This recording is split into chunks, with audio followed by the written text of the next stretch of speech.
China's growing military could toll $35 trillion of global trade. Commentary. China just tested a missile from a nuclear submarine in the Pacific Ocean. The missile was nuclear capable and landed in a South Pacific nuclear-free zone near the Solomon Islands. The missile was likely a JL-2 submarine-launched ballistic missile launched from a Type 094 nuclear submarine. The July 6 launch, on the first day of an annual China-Russia naval exercise, may have doubled as a strategic signal against the same day's bilateral defense alliance signed by Australia and Fiji, or NATO's July 7 to 8 summit, or both. The launch by the People's Liberation Army is the latest evidence of an increasingly assertive Beijing, including in the underwater domain. Past ballistic missile tests tended to stay within China's own territory. The PLA has only twice previously launched nuclear-capable missiles over the Pacific, in 1980 and 2024. According to U.S. naval intelligence, the PLA Navy's undersea forces will reach 80 submarines by 2035 and may credibly challenge U.S. regional maritime dominance by 2040. That could give the plan the ability to control shipping from eastern Russia to Australia and India in just 14 years. Given that China now builds submarines faster than the United States, a plan undersea advantage could quickly become global. Advances in the plan's sensors, seabed systems, and unmanned vehicles will create layered defenses that raise the cost, and in some scenarios the feasibility, of U.S. operations in the Western Pacific, said Rear Admiral Mike Brooks in March.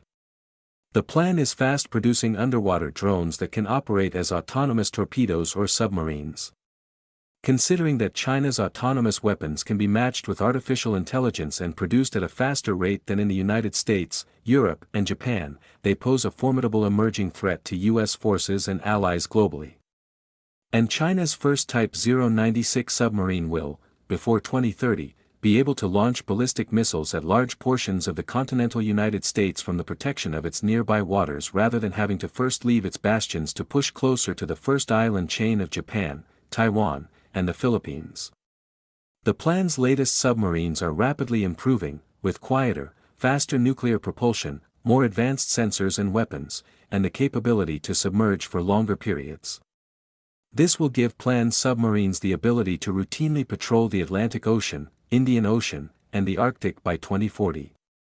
If the plan has the ability to project submarine dominance internationally, it will arguably use it to control global maritime choke points, including the Strait of Malacca off Singapore, the Strait of Hormuz off Iran, the Suez Canal in Egypt, the Cape of Good Hope off South Africa, the Strait of Gibraltar off Spain, the Panama Canal, and the Arctic Passage.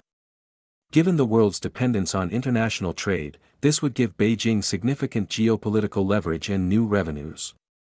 It could use its submarine force more efficiently than Iran's land forces near the Strait of Hormuz to charge tolls from international shipping.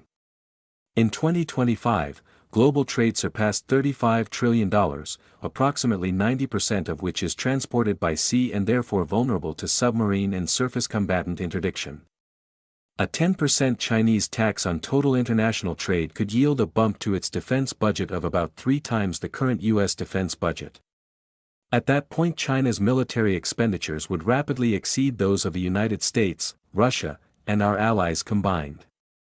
This would bring it closer to its goal of an authoritarian and arguably totalitarian global hegemony. That the Chinese Communist Party would likely impose a bigoted version of global hegemony should be particularly concerning to even the party's authoritarian allies in places like Moscow, Tehran, and Pyongyang. The United States, Japan, Australia, New Zealand, Taiwan, and other countries in the region condemned Beijing for its most recent missile launch. Several smaller countries appeared to draw closer to the U.S. alliance system. The Solomon Islands, which until recently was cleaving to Beijing, criticized the launch as unfriendly. The Philippines said the launch serves no peaceful purpose and is a reckless display of military power that shows little regard for smaller countries. Even such criticism will not deter a CCP already accustomed to being condemned.